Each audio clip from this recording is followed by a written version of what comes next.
साथियों, जिस पार्टी ने दशकों तक देश पर राज किया, उस पर देश की जनता का विश्वास लगातार घट रहा है। कांग्रेस देश के अनेक राज्यों में सालों से सत्ता से बाहर है। बिहार में 35 साल, गुजरात में 30 साल, यूपी में भी करीब करीब 4 दशक और पश्चिम बंगाल में करीब 5 दशक से कांग्रेस की सरकार लौटी नहीं है। साथियों, पिछले 3 लोकसभा चुनावों में कांग्रेस 3 अंकों की संख्या तक पहुंच नहीं पाई है। 2024 के लोकसभा चुनाव के बाद, मैं 24 के बाद की बात कर रहा हूं, 2024 के लोकसभा चुनाव के बाद देश के 6 राज्यों में विधानसभा चुनाव हुए और इनमें भी कांग्रेस 100 सीटों का आंकड़ा पार नहीं कर पाई है। 6 की, मैं 6 विधानसभा की बात कर रहा हूं। और आज ही के दिन सिर्फ एक चुनाव में हमारे जितने विधायक चुने गए हैं, कांग्रेस पिछले 6 चुनावों में 6 चुनाव में उतने विधायक जीत नहीं पाई।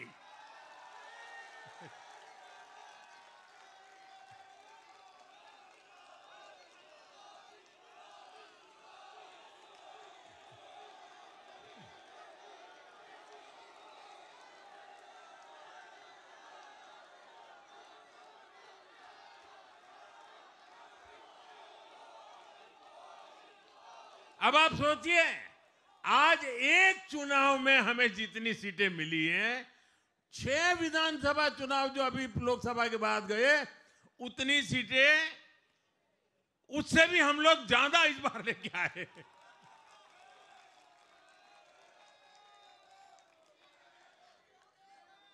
साथियों, कांग्रेस की राजनीति का आधार अब सिर्फ और सिर्फ नेगेटिव पॉलिटिक्स हो गया है।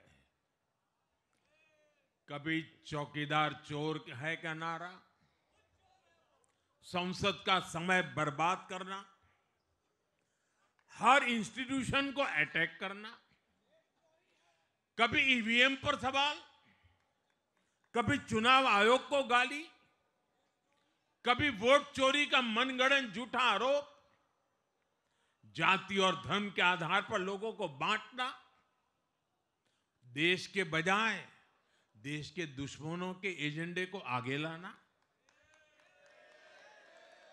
कांग्रेस के पास देश के लिए कोई पॉजिटिव विजन नहीं है।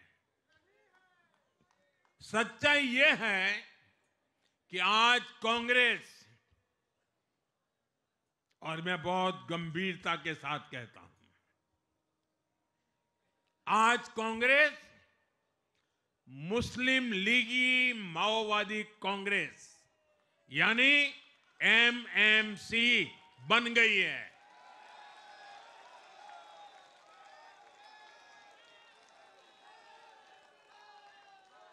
ये कांग्रेस मुस्लिम लीगी माओवादी कांग्रेस है, ये एमएमसी है।